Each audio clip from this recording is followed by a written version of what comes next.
Saúdo com alegria o diácono Rosiel, também a cada um de vocês que está conosco aqui na Catedral do Sagrado Coração de Jesus, também os que nos acompanham através dos meios de comunicação, nesta Sexta-feira Santa, neste horário tão tradicional em que celebramos a paixão, a morte de nosso Senhor Jesus Cristo.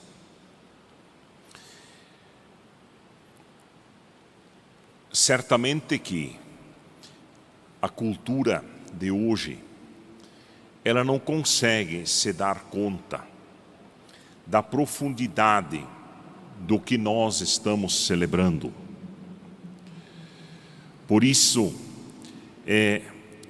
uma grande multidão, muitas pessoas, mesmo que nesse ano, pelo menos na nossa região, poucas pessoas, mas em muitos lugares grandes multidões se reúnem nos templos, em que vemos que é gente experimentada na dor, gente que percebe que neste dia se revela o que há de mais profundo no ser humano,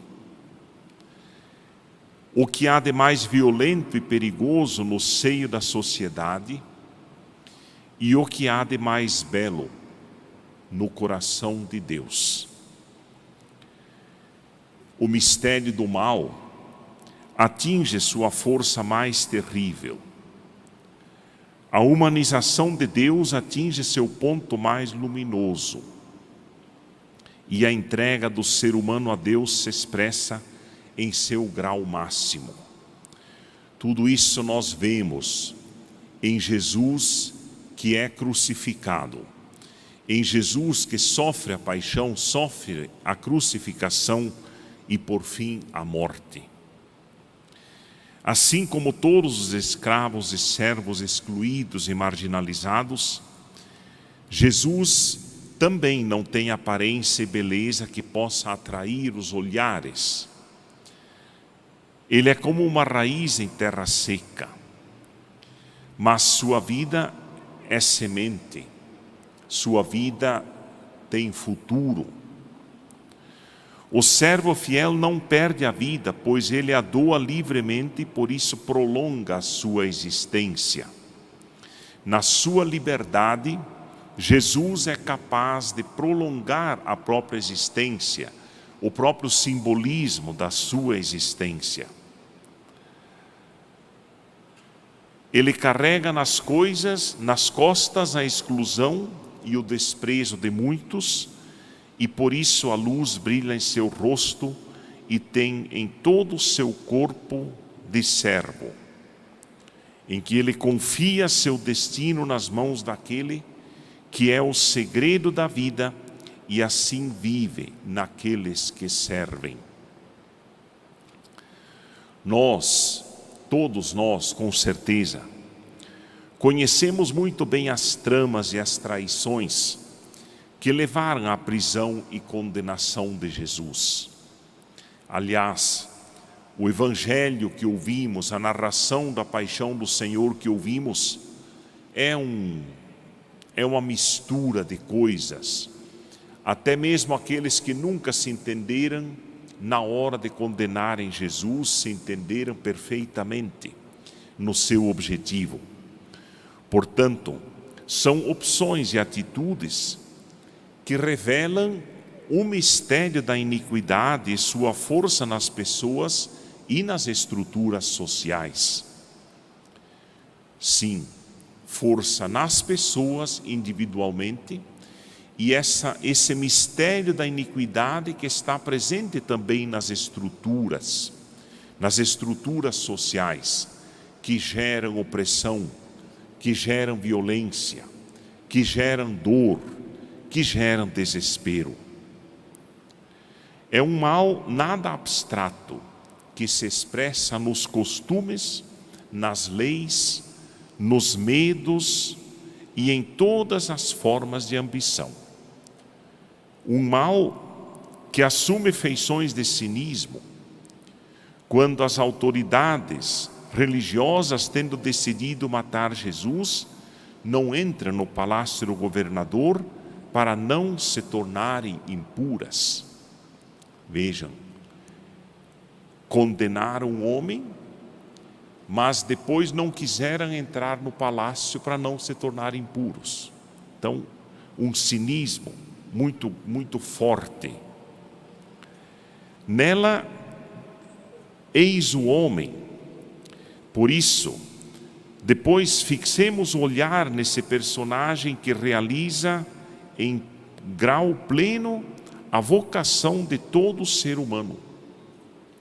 Nele que nós descobrimos que a pessoa humana atinge a sua plenitude quando não recua no propósito de dar a vida e de servir, quando não abre mão da solidariedade com as pessoas negadas em sua dignidade.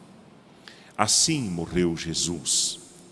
Ele, mesmo diante da morte, mesmo diante do sofrimento da cruz, ele não recuou, ele não deixou de ser solidário.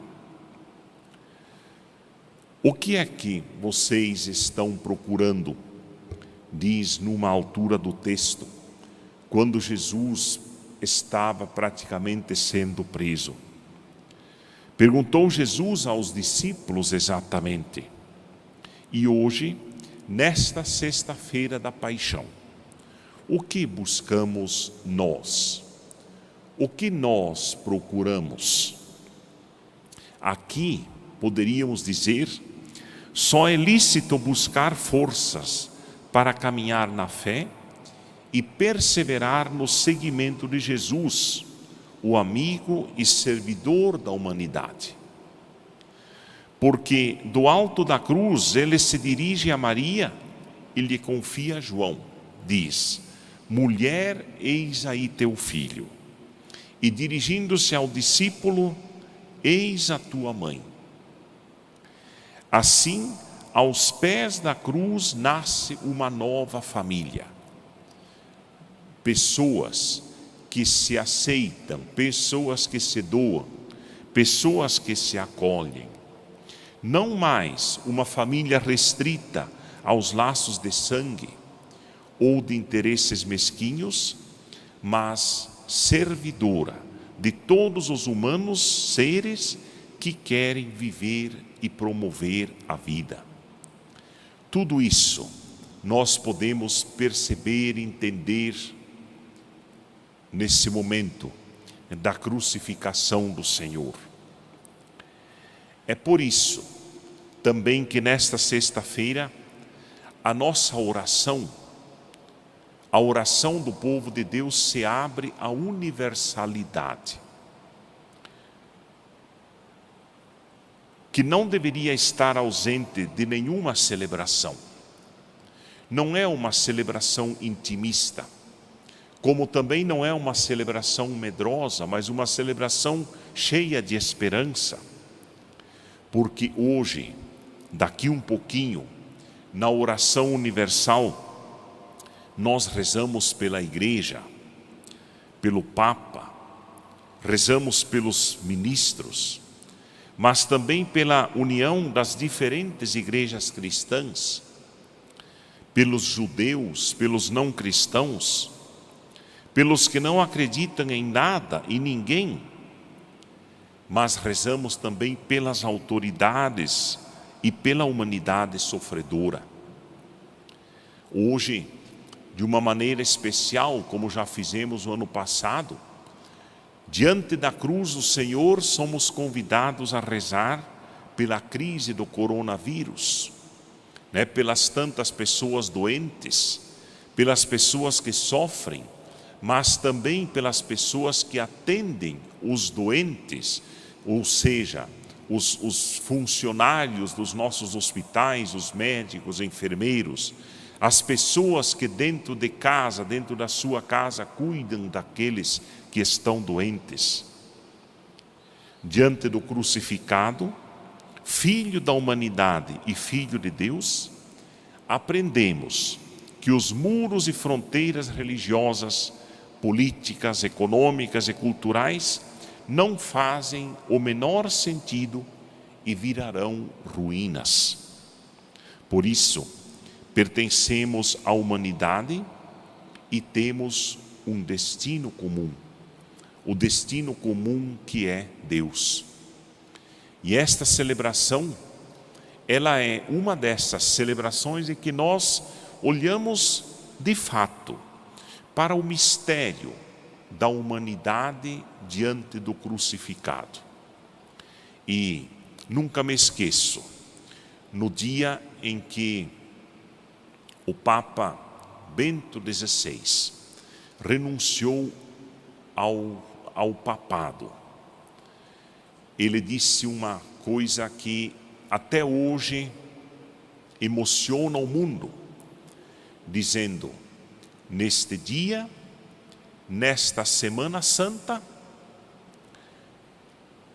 eu coloco a igreja nas mãos do Cristo crucificado, nas mãos do Senhor morto.